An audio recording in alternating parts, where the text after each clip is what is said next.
Hi there, I'm Todd Rhodes with Chemistry Staffing, and this is the Church Leader Briefing for, it's Tuesday, April 7th. Just an opportunity for me to get some things that are rattling around in my head out, and hopefully some of this is helpful to you as I'm reading around and finding a lot of really interesting things that are happening during this COVID-19 crisis. A couple of things that I thought were kind of interesting.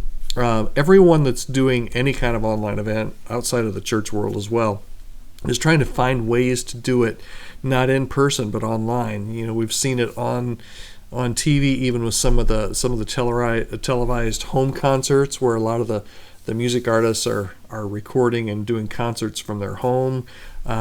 Just a couple of links that I'll share here as well today. Ohio State University, right here in the great state of Ohio, is doing their first ever totally virtual commencement on May 3rd. And the speaker is Tim Cook. So kind of semi bittersweet, right? Trying to think of the word.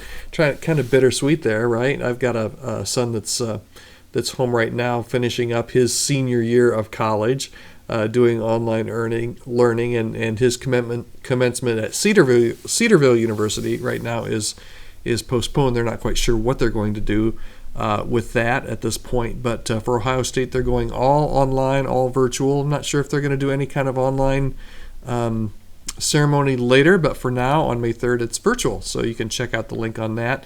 Another interesting online event. A lot of seniors, high school seniors, are missing a lot this last semester, including their prom. So Teen Vogue is actually hosting a national online virtual prom, and I'll give you a link to that. There may be some ministry opportunities here, right, in our local communities to do some kind of I don't know. I'm not telling you what it would look like because I don't have any idea. But what would a virtual prom look like? What could you do in your own town, in your own city, that could really be kind of an outreach and kind of a cool thing to do for your community? Okay, so those are a couple of ideas I'm seeing. Different things. Everything seems to be going virtual. Everything seems to be going online, and proms and commencements are no exception. Couple other things I thought were interesting. Business is not all bad. I've read that about 10% of businesses, between 10 and 20% of businesses are actually either are set up really well. You know, if you have government contracts, you're probably doing okay. If probably another 10% of the economy is really kind of set to boom actually during this time. Unfortunately, a lot of that has to do with vices. Right? So business that is up. Found an article that talks about business that is up. Pornhub, I guess it's a porn site. Pornhub is up 12% since the crisis has started. Sex toy sales are up 27%. Who knew? In the states where marijuana and cannabis is legal cannabis sales up 50%. 50%. And get this, online liquor sales, online booze sales, up 243% for online booze. And then Kit Kat, the company that makes all the Kit Kat candy bars, saw an article that they are just having a hard time making enough of the Kit Kat bars to keep the snacks on the shelves. So interesting. Not all businesses are doing horribly badly. But most of those have to do with things that maybe we shouldn't be buying in the first place. But anyway. And then last, I've really been getting into a piece. I'll give a link here. It's over at Praxis Labs. Friend Andy Crouch and his team there have written a really good piece. It's a long piece. It'll probably take you 20 or 30 minutes to read through that. But it really talks about this whole crisis, particularly through the lens of faith-based organizations and nonprofits and churches. And I'm going to read just a paragraph. I don't like to read things, but this is just really good. Before I read that, though, Andy and his team kind of talk about this crisis as in kind of one of three different areas. Okay, so either this crisis is a blizzard, it's a winter, or it's a mini ice age. Okay, so I think a lot of people so far have just been thinking this is a blizzard, right? A blizzard is a storm. It lasts for a few days, maybe a week or so. It inconveniences you, but you just wait it out, right? More and more, I think most people are convinced that what we're going through right now is more than a blizzard. It's more than a blizzard. The second thing he says is it's not a blizzard.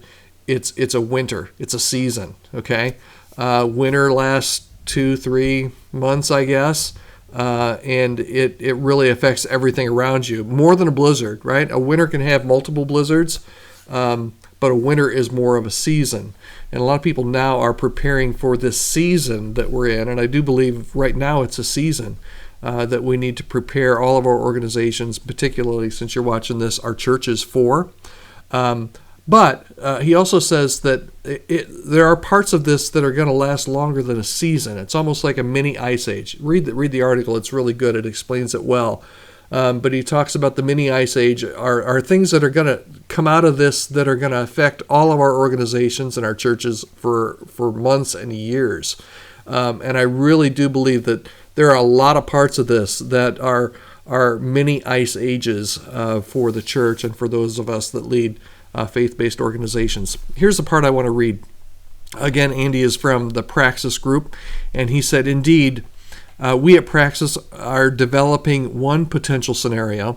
That's one thing that they're looking at, that assumes that for 12 to 18 months, the largest group that can be reliably gathered together in person for shared information and creative work will be about 10 people, almost always in a local setting.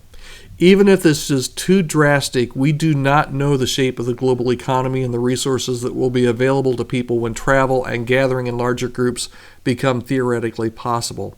Perhaps one day your organization or a new version of it will be in that business again, talking about what we were doing a month ago when we were all gathering together. Perhaps ours will be too, but for now, if we want to carry on our mission, we have to, at minimum, design for a considerably modified context. Okay, so what he's saying is in his organization, and this, as I read more and more, and I'll be sharing more in the coming days on some of the things that I'm reading and what some of the scientists and other experts are kind of saying what we should expect moving forward as we try to get back to some normalcy. What he's saying is that we really do need to kind of hope for the best, but plan for the worst. And one of the scenarios that they're looking at is, and I think this is probably going to happen in some way, shape, or form, that as we start to get back to normal, one of the last things that are going to be loosened are going to be how many people can meet in public. I think that's going to be phased in over time. So for churches, what does that mean? What does that mean if as Praxis says here, maybe what if it's 12 or 18 months that we can't get groups of 50 or larger people together? What does that mean for your church? I'm not saying that that's going to happen. I'm just saying those are the scenarios that I think we need to be thinking through right now, and determining on a daily and a weekly basis what's working for us, what we're learning through this process, what is going to be part of this blizzard, what is going to be a part of this winter season that we're in, and what could possibly be a part of this mini ice age that may be coming for years to come. Some things that might change permanently for our organizations. So anyway, I'll give you the link to that in this as well. Like I said, it's a pretty lengthy article, probably 20 or 30 minutes, but it's really, really well worth your read. Really resonated with me. There's a lot of stuff out there, a lot of junk out there too in the content area. This is a gem. You're going to want to read this and read it through the lens of how you lead your church, your organization, and see what you can learn from it. Okay? Thanks so much. If you need to get a hold of me or would like just to have a conversation about any of this, I would love to do that. with you or about your church, you can contact me at Todd, Todd, Rhodes, Rhoades, Todd.Rhodes at chemistrystaffing.com. Thanks so much.